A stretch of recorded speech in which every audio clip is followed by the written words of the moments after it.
Hello and welcome to the Weichert Reports video blog. My name is Brandon Weichert, founder and CEO of the Weichert Report, and this is your world. The issue tonight is going to be on a follow-on to the recent article that was published by myself on the Weichert Report on Putin's race against time, or how reports of Russia's demise are greatly exaggerated.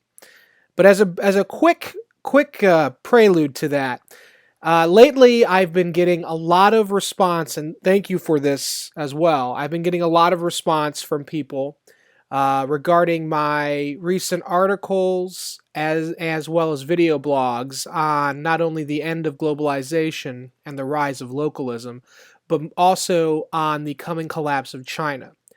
I realize that particularly the coming collapse of China, is a rather controversial subject.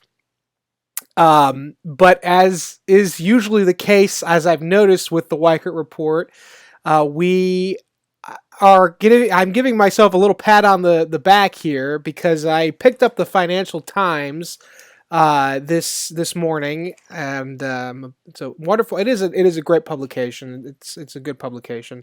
But I was kind of laughing because the top middle bar underneath the header is "Consumption or Crisis?"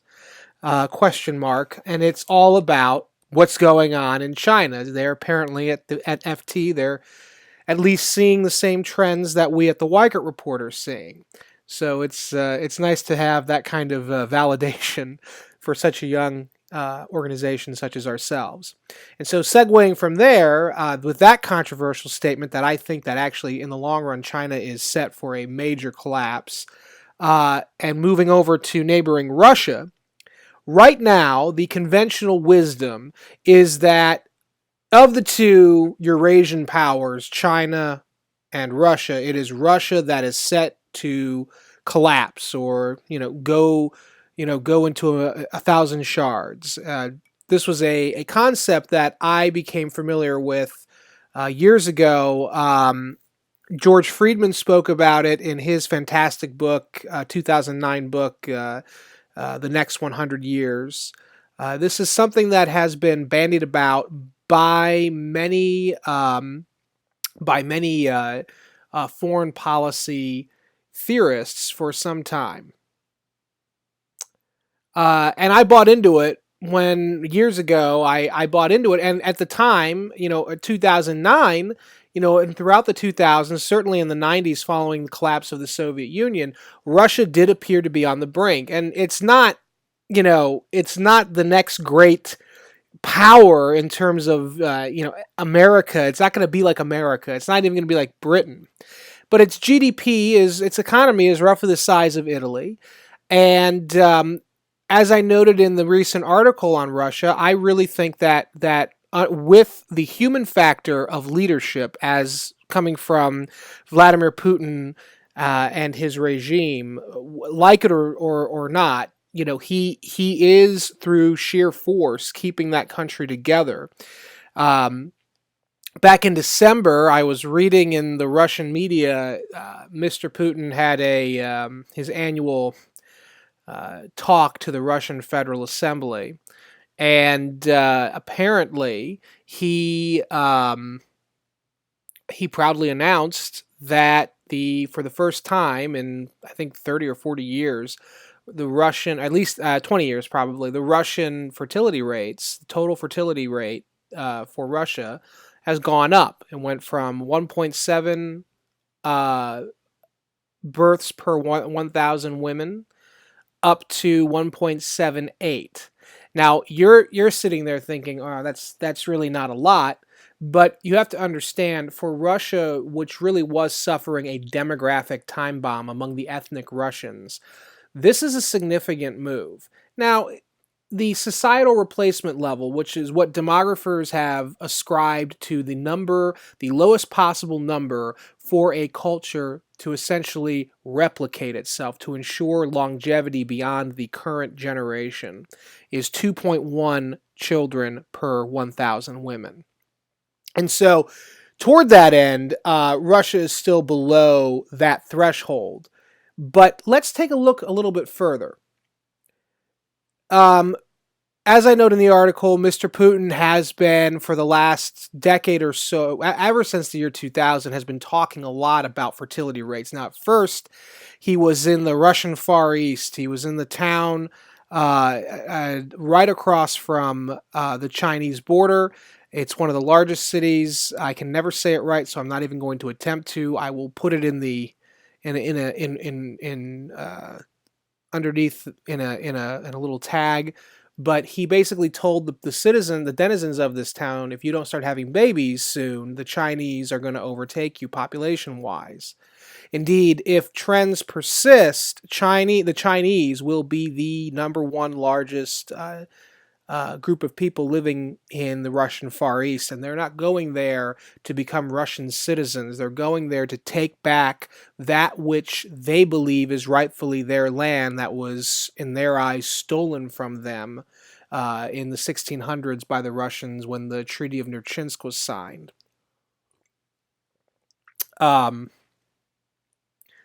It's an interesting. Immigration is a big driver right now of global politics. It's always has been, but it's really at the forefront of things. So it's really interesting to watch all of this. It's kind of mirroring what we're going through with some of the more radical elements of illegal immigration coming from the American Southwest vis-a-vis the La Raza group, who want to take back the American Southwest for Mexico. It's very interesting. But anyway, so Putin has since the year 2000, he's very serious about, he wants to rehabilitate the ethnic Russian population density, and he has taken significant steps to kind of ensure that a rebound happens. Now, you have to understand, when Putin took over, Russia was in such a severe demographic decline since the Soviet era that even a modest increase is a big deal. Of course, critics of this, as I note in the article, critics of this theory this kind of contrarian theory that, Russia really isn't doomed to collapse because of its demographics, that's a bit of a misnomer, or misinterpretation rather. But as I noted in the article, critics say that, yes, but the Russian mortality rate is still grotesquely high for a supposedly advanced country, and the next year, I believe, beginning next year, Russia's set to lose, I think, about 300,000 people every additional, 300,000 people every year more than they have been. So that's a pretty big deal. But as Victor Davis Hanson is so fond of saying, even barbarians tend to, throughout history, win. That's not to say the Russians are barbarians. But what I am saying is that there are many articles coming out of the Russian press, out of writers who are not pro-Putin in Russia and from the surrounding environs, who are saying that Russia is being reduced under Putin's rule to a third world country competing with the likes of Kazakhstan and Turkey. And I quoted I quoted this in the article, and so please read it. I'm not calling anybody a barbarian. I'm just saying there are analysts in Russia who are opposed to Putin who are saying that the current government has, and if you look at their economics and if you look at what's going on with political decisions, it is harming the ability of Russia to succeed. There's no doubt. But even if you're going to take the most pessimistic assessment of Russia's future, you have to acknowledge that throughout history, peoples and countries that were viewed as barbarians by the more civilized types have a tendency to win at war, to conquer. The Mongolians did it with Russia, incidentally. The barbarians did it with Rome. Philip of Macedon, that was Alexander the Great's father, when he initiated the Macedonians' invasion of the rest of Greece, nobody believed in the more civilized Greek city-states like Athens that, oh, this man could ever do anything, but he wanted it more. He wanted it more. And so in much the same way, Vladimir Putin, and really Putin's leadership is integral to this whole equation. Because you see, analysts in Washington, D.C., and I know many of them, very bright people, very smart people, honorable people, many of them, trying to get the right idea of what's happening in a relatively closed society like Russia, they tend to make the ivory tower fallacy is what I call it, which is that when it comes to social sciences, which is that people behave as, mechanical objects. People behave as widgets, to use an economist term. People are not widgets. They're not going to follow perfectly prescribed academic notions. And if they do, it's likely they're not going to last very long because reality has a say. And so people have to adapt. They have to conform with reality. And people have a say in their future. Vladimir Putin is committed to restoring his population to ethnic Russian population density. He has rightly, I believe, identified that which Adam Smith, the founder of capitalism, not that Russia is a capitalist society, far from it, but he has identified the importance of what's known in economics as human capital. And he realizes that for Russia to be a long-term power and for Russia to stave off the ire of final collapse that the people like George Friedman, who I respect immensely, anticipate happening, or at least predict as a probability of has a high probability of happening, he has to restore ethnic Russian population density. Furthermore, in order for Russia to be economically powerful, he has to swing to his east. You see, the European side, or the side that of Russia, the Moscow side, the more advanced and built up and developed side of Russia, that is along the European border, he needs to transfer basically people from that part of the country, as well as we're seeing with Ukraine. He needs to capture ethnic Russians who are no longer living within Russia, who were, when the Soviet Union fell, basically, like Crimea, were basically handed over to the new states or the newly freed states at the time, like Ukraine, like Crimea. He's now returning those areas back to Russia because he needs that population. And then his goal, I believe, is to shift all of the attention to heading over to the Russian Far East, which is where all of the economic potential for Russia really, in terms of just natural resources and their Wild East, which is their equivalent of the Wild West, and unlike our West, their Wild East is not yet developed. A lot of opportunities out there. Rex Tillerson knows this. Incoming U.S. Secretary of State, ExxonMobil has a lot of contracts that they've worked a lot in trying to develop the energy resources that are out in the eastern region, and I do believe that the laws that the Kremlin is trying to pass or has passed to encourage immigration to the Russian Far East are aimed at trying to beef up significantly the Russian population in the Far East, to basically recolonize a region that has fallen out of Moscow's orbit for the most part. Whether or not that's going to happen is the essence of Putin's race against time, because the Chinese, for instance, have far more people living in these regions, and they're set to have a lot of people living in these regions, and in the next, probably, I would say as early as 2020, you're going to start to see in certain areas of the Russian Far East, Chinese immigrants, both legal and illegal. At least 1.5 million of them are illegal, probably more, but Chinese immigrants are going to start to overtake the Russians in population, and unless Putin can square this circle. And why this is important is because the only way that Putin can ensure Russia's long-term survival is through the economic development of the Russian Far East. And so this is the essence of the race against time. Putin knows that he's got to make decisive, bold moves to secure his flank in Europe and to his south with the Middle East.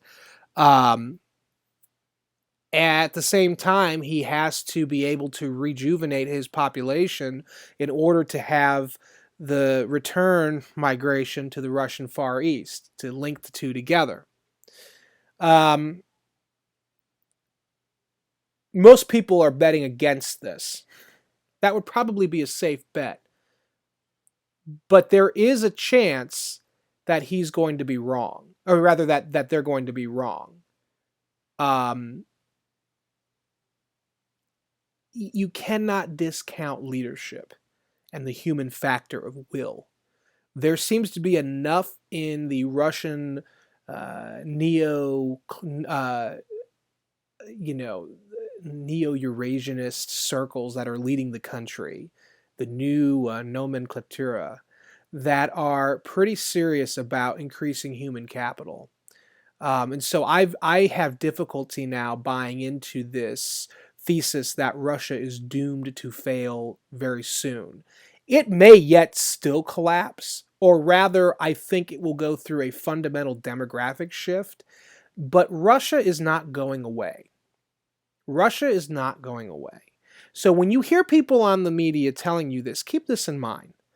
Over the last 4 years, Russia has managed to increase its population. Now, it's not getting to societal replacement levels yet, but when you factor in the potentiality of Russia returning eastern Ukraine, chock full of Russian, ethnic Russians, when you look at Crimea, when you look at how South Ossetia, potentially even the other regions, you couple that with the already slowly rising Russian population, and you've got a chance for Russia to be a very serious competitor on the world stage for the next at least 20 years. Now, they have a high mortality rate, and they're losing a hell of a lot of people. And so in the long run, you might have trends working against you, and their healthcare system's a disaster. And I mean, they have an alcoholism epidemic, they have a drug epidemic, they have, HIV/AIDS epidemic. The lifespan in Russia for men is very low. But Putin is trying to. I'm actually very surprised with the fact that he even.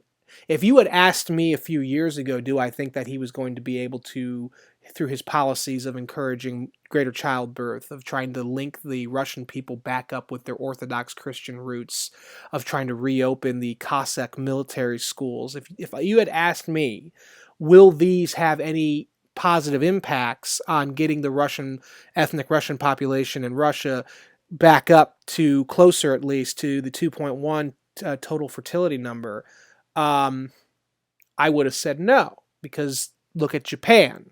Japan has gone through a similar population collapse, and they have been doing even more than Russia in terms of trying to encourage their citizens to have more children, and it's not resulted in anything. Russia seems to be different, and I think that's the promise of natural resources, and I think it's just because Russia's been around for a really long time. Russia's not going anywhere. And so for those people who are making the assumption that, well, it's over for Russia, all we have to do is wait them out. Well, yeah, you can wait them out, but don't write off the fact that Putin is going to continue to be aggressive, because he needs those ethnic Russians that are living outside of Russia now. Furthermore, he is wedded to this Neo-Eurasianist viewpoint that does not want Western powers on his periphery. And so that's why he's taking actions to try to, bust up NATO, to delegitimize the EU, to keep America in the distance. And it's working so far. Again, these are things that he always wanted to do, but most analysts said could never happen, yet he has managed to play his hand beautifully. And so I just would not I would not discount the Russian bear anytime soon. They're not going to go anywhere. Whereas China, which seems to be, at least right now, far more, economically potent, politically stable, and militarily on the rise. China, I think, is not going to last very long. It's just not. It's not. Russia's a land of contradictions, and at the same time that we lament the terrible treatment of the Russian people by the Putin regime, blame the government for their woes, they are more likely to um, prop up that government for fear of the unknown of what would happen after that if that government were to collapse. So you have, and for another good example is right now in Russia there is a great battle. This is not widely reported on, but if you read the Russian press like I do, it's all over the place. There's basically a battle over federalism in Russia. The outlying districts in Russia, particularly the non-Russian, ethnic Russian regions, like the predominantly Muslim regions, regions in the Russian Far East, they want a diffusion of state power away from Moscow and into the regional capitals, into the oblasts. Putin and his cadre are opposing this for obvious reasons. They don't. It's as the Russian economy for the whole country has plummeted. Moscow has become the wealthiest part of Russia. It's because they're taking, and so there is an argument right now in Russia for greater, on the part of the outlying districts, for greater federalism. Federalism is what we in the United States have. It's why we have states' rights, and they want greater local rule. And at the same time, you have this Russian proclivity to adhere to the cult of the strongman, of the silnaya ruka, as they say in silnaya ruka, as they say in Russian, which is the iron fist, the rule of the strongman, of the strong leader, and this becomes especially pronounced during times of economic decline and national distress. So it's very interesting. It's a land of contradictions. And so I would not be counting on these forces to destroy Russia the way that I think they could totally bring down the collapse of China.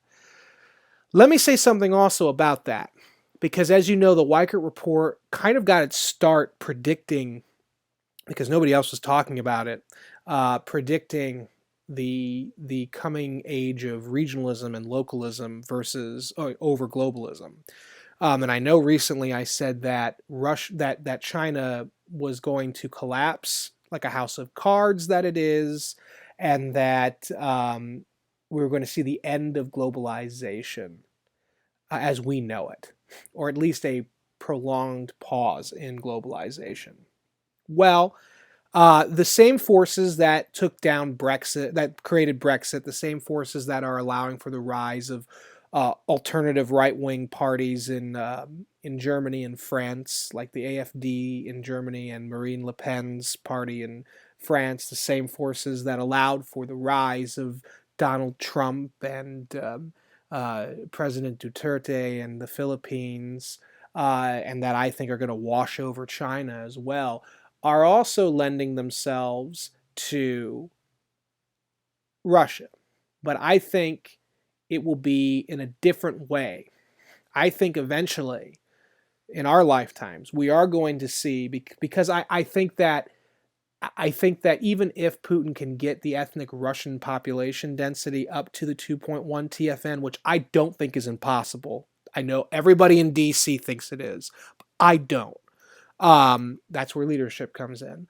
I do still think that the Russian population density will be not strong enough to prevent the importation of new cultural ideas and greater demands for federalism on the part of the non-Russian populations, which will still have a huge number of people, and in particular, again, the Muslim population of Russia.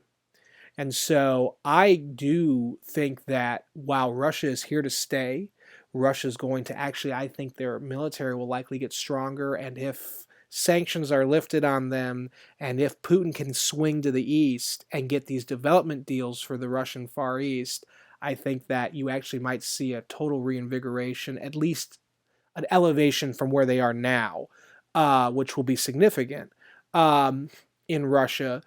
But I think ultimately, whether it's at the end of Putin's reign or whatever, I do think eventually in our lifetimes we will see a federalized Russia, a Russia where Moscow is no longer the hub of all activity. This is particularly true if Putin's idea of pivoting to the east is fully realized. And so that remains to be seen.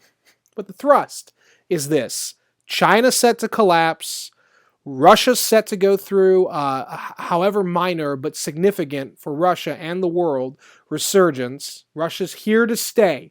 Do not buy the lie of significant Russian collapse anytime soon. And America, keeping with our tripolar theme, and America is set, I believe, to have an economic resurgence, a renaissance like hasn't been seen in 30 years. One last thing for the American policymakers. Since I believe Russia's not going anywhere, since I believe actually Russia might even get stronger, the only solution is this: we need to realize that our relations with Russia are not fixed. Okay? Russia is neither an adversary nor a friend. They're a frenemy, to use the popular vernacular. They're a friend and an enemy. On certain issues we overlap and we can work together. On other issues we cannot. And so, and the only thing that, and this is a bit trite, but it is true, the only thing that Putin really respects, and the Russians traditionally respect, is the logic of force. Correct? And therefore, if that is all that the Russians respect, it behooves the Trump administration to live up to its campaign promises of engaging in the greatest military buildup probably in history, but certainly since of the likes that we haven't seen since Reagan. And the reason is because the Russians will be far less disposed toward employing force against the United States or against American allies if they believe that the American military is totally revitalized. Furthermore, the U.S. should stop NATO from expanding anymore, but in turn, as I've said elsewhere, begin empowering the different battle groups of the EU. The Visegrad battle group, of which Ukraine is a part of, is one way we can arm our friends who are unfortunately on the border with Russia and therefore privy to their biggest agitations. We can arm them to the teeth, build up the indigenous capacities, and thereby create the understanding that these people will not be rolled over without a hell of a fight and that it's not worth it. And that's how you're going to have to work in this new tripolar dynamic. And that's how you're going to have to accept, working with Russia is, you could call it coercive diplomacy. You can call it, as Henry Arnau would refer to it, as conservative internationalism. I don't really care what you call it, but that's how you're going to have to do it. So Russia's not going anywhere. It's here to stay. Reports of its demise are greatly exaggerated. The people who are saying it's going to go away are not factoring in the unquantifiable, purely qualitative human factor of willpower. And Putin's willpower is massive. And so, and the forces arrayed against him within Russia, I don't think they're coordinated enough to stop him from fully implementing, or trying to fully implement and coming damn close, his plan. And if he even comes close to implementing his plan, Russia will be here for a while, so we better plan accordingly. I went a little long and I apologize, but I hope that this gives you an idea of where I think we're headed. I think we do need to get closer relations on certain issues with Russia, and we do need to hold the line on other issues like preventing Russia from totally marching into Europe or pivoting into the Mediterranean. But on other issues, we're going to have to compromise and work with the Russians, especially not until our military is fully built up. But that's where we are. For the Weichert Report, I'm Brandon Weichert. And who knows, maybe tomorrow's or maybe next week at some point, the Financial Times will have an article in there about Russia being here to stay. For the Weichert Report, I'm Brandon Weichert, and thank you so much for your time. This is a joy to do. Cheers.